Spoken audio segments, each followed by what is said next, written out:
Dhirubhai Ambani Reliance इंडस्ट्रीजचे संस्थापक. त्यांनी लहान व्यवसायापासून सुरुवात करून भारतातील सर्वात मोठ्या कॉर्पोरेट्समध्ये एक विश्व बनवलं. ते जैन समाजातून येतात. सावित्री जैन शिक्षण, समाजसेवा आणि उद्योग क्षेत्रात कार्यरत अनेक जैन महिलांची उदाहरणं आहेत, जे उच्च शिक्षण घेऊन समाजातील प्रेरणादायी व्यक्तिमत्व बनतात. मुंबई, अहमदाबाद, सुरत अशा शहरांमध्ये जैन व्यावसायिकांनी रिटेल, ट्रेड, रिअल इस्टेट, वित्तीय सेवा आणि उद्योग क्षेत्रात मोठं योगदान दिलंय. जैन समाजातील विद्यार्थ्यांनी IIT, IIM, मेडिकल, लॉ सारख्या क्षेत्रांमध्ये अत्यंत यश मिळवलंय. पण तुम्हाला माहिती आहे का, हे सर्व जैन समाजातील लोक यशस्वी असण्यामागील नेमकी कारणं काय आहेत सांगते. त्यातील पहिली गोष्ट म्हणजे शिस्त आणि संयम.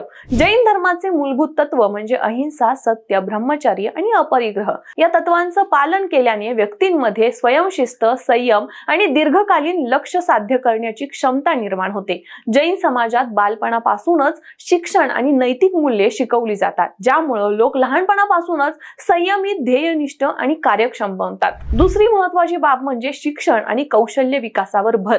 जैन समाजातील अनेक घराण्यांमध्ये मुलांना लहानपणापासूनच उच्च शिक्षण आणि व्यवसायात यश मिळवण्यासाठी तयार केलं जातं. आर्थिक दृष्ट्या स्वावलंबी होण्याच्या संस्कारामुळे जैन समाजातील लोक व्यवसाय, उद्योग, वित्तीय नियोजन आणि गुंतवणूक या क्षेत्रांमध्ये अग्रेसर राहतात. याशिवाय जैन धर्मात अपरिग्रहाचे तत्व खूप महत्वाचं आहे, ज्यामुळे लोक अनावश्यक वस्तूंवर खर्च न करता आवश्यक तेच वापरतात आणि बचत व गुंतवणूक करण्याकडे कल असतो. तिसरी बाब म्हणजे समुदायाची एकजूट आणि नेटवर्किंग क्षमता. जैन समाजात सदस्यांमध्ये सहकार्य, विश्वास आणि नेटवर्किंग या गोष्टी खूप बलवान आहेत.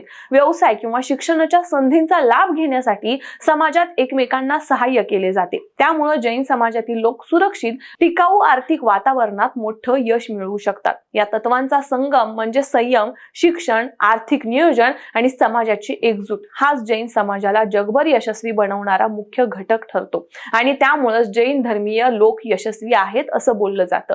जैन धर्मीय लोक यशस्वी असण्यामागं अजून काय कारण असू शकतं, याबद्दल तुमचं मत काय ते आम्हाला कमेंट्समध्ये नक्की सांगा आणि TOD मराठीला लगेचच फॉलो करा.